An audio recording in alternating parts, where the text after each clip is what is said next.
Guys, I'm just going to make a quick video on putting a body lift in the Humvee. I started out easy. I put the 2-inch blocks in for the hood. So go get yourself 4 bolts that are 2 inches longer than what's presently there, and you'll be able to get those blocks in. When you're getting ready to do the 6 pucks for the body lift, take this bolt out right here. That goes right into the side of the brake reservoir. Next thing, go into here and take this rubber shroud off so that as you're raising the body up, you can see how much you need to relieve this. You're going to cut this panel right here just a little bit so your steering shaft isn't coming into contact. I used a die grinder, but I also used a hacksaw blade that wasn't in the hacksaw, just the blade. And it's just aluminum, so it cuts pretty easy. You should be able to maybe, relieve that a little bit by hand with a hacksaw blade. Next thing, before you do anything, before you start raising this vehicle up, pull the drive shaft out, because the drive shaft sets into a pocket on the fuel tank, and as you start raising the Humvee up, the body off the frame, your drive shaft is going to hit right here on that heat shroud. So take the straps off and squeeze that drive shaft out of this slot here between the heat shields. It's tight. You can see that mine's all scratched up, but it can be done. So drop the rear and then just kind of muscle that thing aft so that the splined shaft comes out of your transfer case and lower it. So you got the drive shaft out.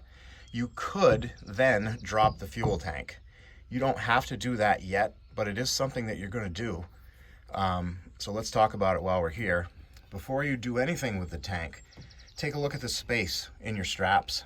And if you have like a 1/2 inch of space right there, then, if you're putting a 2-inch body lift in, don't extend that strap by 2 inches. Only extend it by, say, 1.5 inches. Because what might happen when you're all done and you go to put this back together, this lower strap and the upper strap, they may come all the way tight together, and you don't want that. So see how close mine is? That's too close. I needed to make my straps 1.5 inches longer instead of 2. Okay. Now I used 14 gauge material, 2 inches wide, and like this little 90-degree angle at the bottom here, I just bent that in a vise, and then I welded some little angles onto the side to make it more rugged. Okay. Try to make it just like the ones that are there. Like that's double thickness right there down at the bottom, because that's the way the factory did it. So I did the same thing. And then what you'll do is there's T's on these. Some of these straps have like a T on the top, and it's like a hanger. Cut those off with a cutting wheel, and then weld them back onto your new straps. Let's see. Okay, I had to cheat. Because my straps were a little too long, I had to cut some plastic bucket spacer to put under here in order that I could get this thing tight. I had this tight, and these 2 brackets came all the way together, and my tank was still loose. So not good. Don't do what I did. Okay. And then when you are dropping the tank, the fuel lines are pretty much all up front. They're really hard to get to. There's a little, right on this heat shield right here in the front, there is a little bracket that you gotta, like a clamp that you gotta unhook. And then you'll unhook these, keep track of which one goes where, your lines. There's some check valves up here, maybe like right in that area, just little brass check valves. Those are things that sometimes give people problems on the Humvee. So it's just interesting that you will now know where they are. And while I was doing this tank, I replaced some of my soft lines just because it was easy to do it while the tank was out. And the 2 blocks that come in these kits, they sit basically right on top of the tank where each strap is, and it goes between the tank and the body of the Humvee. So the tank is not hooked to the frame. it's hooked to the body of the Humvee. Okay. Let's see. While we're under here, I just want to point out that if you're going to do a body lift on your Humvee, you want to remember to go to the technical manual and readjust, get the procedure to readjust your shift linkage. Okay, it's not hard. It's really, really easy. It takes a little time farting around under here. But make sure you readjust that because there's detents for your transmission. There's detents in that shifter. And if you don't readjust it, your transmission is not going to be fully in gear when your shifter's in the detent. Now the transfer case is not like that. That shifter free floats. So whenever you find a detent, you're probably in the right place because it's the transmission that has the detents, not the shifter. So anyways, if you don't understand that, it's okay. But just make sure you go through and readjust your shift linkage. The other thing was that I was putting some reverse lights in, and I bought one of these switches from Black Dog Customs, and it goes, in the shift mechanism under here. So you take that whole shift mechanism out in order to put that reverse switch in. So I said, heck, while I'm here, I'm going to extend my shift lever for the transmission. I'm going to extend that by 1 inch. Then there's this little short shifting rod. I'm going to mess you up here, but that goes back to this lever here. Okay. I extended that lever by 1 inch also. And that kept the geometry on the shift rod the same. You wouldn't want to add 2 inches to 1.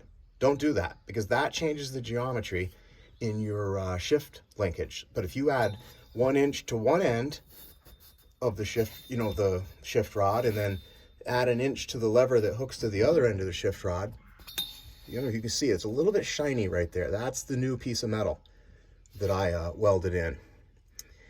Then you'll have your shifter perfect, and mine shifts like butter. You wouldn't know that there's a body lift in there. I don't know how critical that is. What's critical is that you readjust using the TM. As far as extending these, I don't know that you necessarily have to. There's a company called Rubber Duck that makes extensions for like $110 or something. So if you don't want to do it yourself, you could just buy those. Last thing is we'll just take a quick look at the fueling port here, because you're going to have to unhook that. And what you do is there's some bolts and nuts, like 3 of them. Unhook those, and that'll free things up here. Take your gas cap out and unhook these 2 vents and loosen up the fittings on that rubber hose. And maybe try to take that hose right off if you can. I took this thing completely out of the vehicle when I was doing this job. I took this right out. I thought maybe I would need to order a longer hose. So I got one off Amazon, nice one. But in the process of waiting for it to come, I put the thing back together and found that the factory rubber hose was adequately long. So that's it. As far as the order that you put these pucks in, I took all of the nuts. I think I took the rear 4 bolts out, and I loosened the front 2 up in the underneath the, up in the engine bay. I started at the rear and worked my way forward. You could probably do the left side or the right side if you wanted in that order, but just make sure that all the bolts are loose, so that things are able to move. Let's see, what else did I want to tell you? Just something real quick. Oh yeah, the bolts that I bought, these bolts, I used 7-inch, 5/8 inch, 7-inch for the rear 4. And in my case, I bought 6-inch bolts for the front. They're 5/8 inch, 6 inches long, grade 8. And depending on how mashed down your rubber grommets are, your bolt length may vary from what I used. So you may, if you got good thick rubber grommets, you may need 7-inch bolts everywhere. And the only bolt that's hard to do is the driver's side front.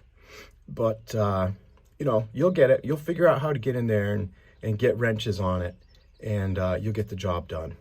So that's all I got for you. I hope this helps somebody. Have a good one. Bye.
All right, guys, I got it done. I haven't done any welding in a long time, so I'll take my licks. I know it's crude looking, but I think I got good penetration there. I think they're gonna hold fine, but they're not pretty. I'm gonna coat them with POR 15 and then a little thin coat of spray paint, and that'll kind of hide things, pretty things up under there just a little bit, in case anybody ever peeks. That's it. Should be all set now. Just waiting on my new tank.